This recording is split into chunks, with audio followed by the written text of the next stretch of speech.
Experience is far greater than knowledge. The only way to actually do this is to get out there and go to work, call support, go through the struggles, get the rejection, all of that stuff. The only way out is to go to work. And all of us are writing our story, right? Time's going to go by for all of us.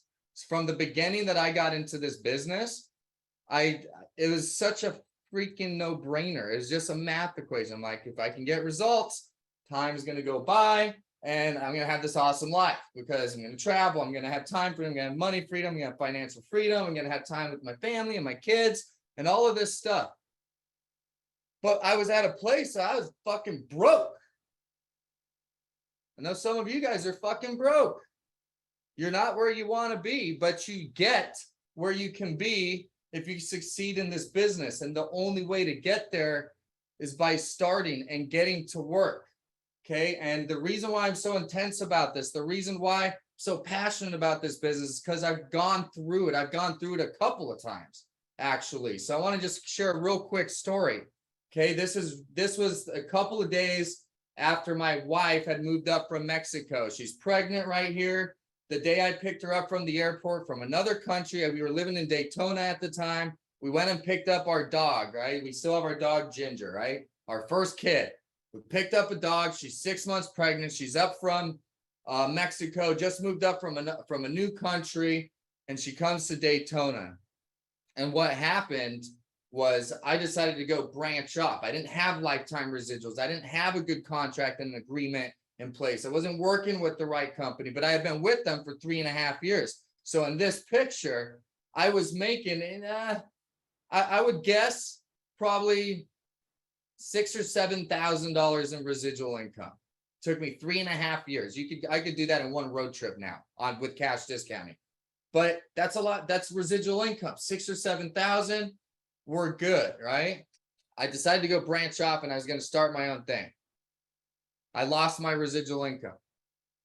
They took my residual income. I have a couple $1,000s in the bank. I live in Daytona. I've got no family. I've got no support. Couple $1,000s in the bank. Pregnant wife, baby on the way, and a couple $1,000s in my bank account. Residual income I can no longer count on anymore. Okay, so I'm like, all right, baby, let's go. She lived in Daytona for probably 25 days. Like, we're moving to Los Angeles. Load up the car. We're moving to the other side of the country. We're gonna go over to LA. Because there's doors in LA. I can fucking work all day in LA. So we start driving to LA. Remember, I got very little money. Barely enough to go and set up an apartment or freaking get us even a roof over our head. So on our drive over there, something's wrong with the tire. Get out. All right, well, we don't have money to fix the tire. I'm out in the middle of Texas right here. Like, I'm pretty sure this fix-a-flat will do it. We don't have money for tires. What could go wrong? Pop! Life happens. You're writing your story. You think you're at a freaking low point. You think you're stressed out. You don't have the money for shit. And then boom, too bad. Life happens. Figure it out. So we take what little money we have. We fix our tire. We finally get over to Los Angeles. I'm broke. I got a couple bucks to my name because I had to do a first, last, and deposit in Los Angeles where it's expensive, and just lost my residual income. Okay. Got a baby on the way. This was our setup here. That is an air mattress. I got a pregnant wife sleeping on an air mattress. We didn't buy that crib. I didn't have the money for the crib. We didn't buy the paint on that wall. My wife wanted to paint that. Our in-laws and my dad, I think my dad got us that crib. In-laws got us some blankets. You can see the box in the corner there. That's our table. We didn't have pots and pans. We didn't have shit, okay? But we had this vehicle. We had work ethic. We had doors that we could go and hit. And the only way out was to go to work. So I don't have pity. I don't care what your fucking story is. There's a way out. And it's not by, not going to work. It's by remembering what you got into this for. Because where you're at right now has nothing to do with where you're going to be in a couple of years. So I went to work. Always going to work. This is the day Joey was born. I'm in my fucking work shirt. Because I worked up until the point I couldn't work. I had to go to the hospital.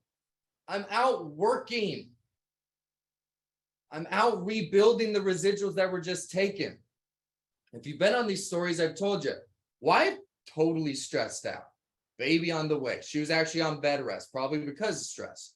She was on bed rest for about 2 of the 3 months. She was at home, you know, in bed, and I'm out banging doors, taking care of our future. She's stressed out. I'm thinking, what are you stressed out about? I got this. You know who I am? I'm going to go build this great life. We're going to have a great life. She's stressed out, has no family, left her family in another country. I'm gone 8 hours a day, sometimes taking road trips. Got a baby on the way, cardboard boxes, eating fucking top ramen. And my husband's telling me, like, what's your problem? We're fine. I'm going to work, man. I remember that day. We went to the hospital. We went to the doctor for a checkup. She was dilated. She was already on bed rest because she was dilated. If you're not parents, I won't get too much into this, but she was already dilated. So we went in that day for a checkup at like 3 p.m. So I was working up until that doctor appointment. And I'm going to take you to work and we'll go do this doctor appointment. And then I'm going to go back to work. That's why I'm working. That's why I'm in my shit. We go to the doctor appointment. They say, hey, you're having a baby today. I'll meet you at the hospital in an hour. Let's go. Life changed from there. But my point is, I'm working, trying to get out of this hole. I'm trying to build this great life. I promised her a great life. Okay, so I went to work. Now my wife's at home by herself. I'm like, I got to go hit the road. So I have this map. The coolest thing in my life is this map. I went to work. This map is going to work. That's what it means to me. So I went to work. So I'd leave my wife at home for weeks at a time with a newborn baby. The biggest trip that I took, this was before our big wedding. In Daytona, we did like the courthouse wedding. I promised her an extravagant wedding. And it was going to take a little bit of time, okay? So I had to go to work. I had to build this thing back up. I had to rebuild our residual income. So I'd leave town. I'd leave for a week at a time. I'd leave for 2 weeks at a time. The biggest trip that I took was for 3 months. I left for 3 months. I saw my wife one time in that 3 months, but we were making money. I was getting results. I'm not out there not making money. I'm out there making money. You can make good money doing this. Dustin Glucker made like $7 grand 2 weeks ago in a week. Okay. You can make fucking good money when you learn how to do this. So I'd be out there working. I saw her once in those 3 months. It was one of the coolest experiences of my life. It was the fucking Super Bowl. That was the one time I saw my wife in those 3 months. That's what this ball is right here. Okay. It was the one time I saw her because we had our wedding in 3 months. It said, I'm going to see you at our wedding. I'll be there. Okay. But this is the last push before we're officially married. And now we got a kid who's about a year old. This is my last, like, biggest push I'm going to make. I'm going to make a bunch of freaking money. We got a wedding to pay for. We got a lifestyle that I promised you. We need to rebuild residual income. We've got to fucking do this. It's not an option. I know you'll miss me. I'll miss you. Got to happen. Short of death, this has to happen. Unless I die, this has to happen. Went to work. Pretty cool story. My neighbor, side note, that ball is signed by the Super Bowl MVP, who happened to actually be my neighbor. I was next door to the neighbor, okay? I went from cardboard boxes to living next to a Super Bowl neighbor, or the Super Bowl MVP, within 2 years. It wasn't 1 year, it was 2 years. Between cardboard boxes and our wedding was 2 years. Okay, we went from I can't afford fucking pots and pans to we have Super Bowl tickets. Not the best Super Bowl tickets, but whatever. I'm in the building. And my neighbor is the Super Bowl MVP. That was 2 years. And because of those 3 months of just going to work and doing whatever it took and sacrificing time with my kid and sacrificing time with my wife, I was able to deliver on a phenomenal wedding, top-notch wedding, paid for in cash. I paid half, and in-laws paid the other half, but it was a fucking awesome wedding. It was the wedding that I promised her. When I was sitting there not stressed out, when we were piss poor broke, saying, don't worry about it. I got this. Because I know what I'm capable of, and I know there ain't nobody but me that's going to stop this from happening. So we had an awesome fucking wedding. Okay, that was a 2-year window, folks, and that wasn't even cash discounting. That was before cash discounting. You can do this. Where you're at right now, you're writing your story, the struggle, those cardboard boxes, the things that I had to do, the times that I missed my wife and had to get up in a shitty hotel and shake it off and go to work. Just make the story better. So whatever you're going through, it's Friday. Okay, this is not the end of the week. Okay, you got Friday, you got Saturday. You're only in the third period. If this was a hockey game, okay, there's six days in a week to work. You're only in the third period.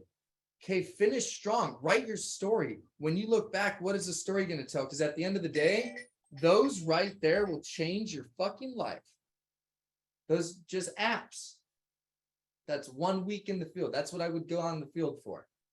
When I left home, that's what I went and did. I wasn't out just messing around. I was out there to be productive.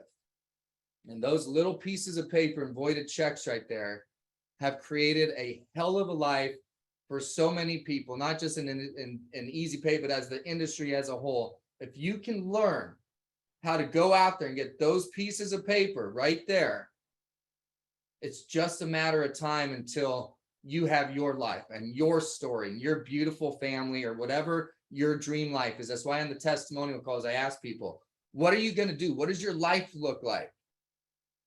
Because if you can go and you can get these pieces of paper, you can have that life. And it is closer than you realize.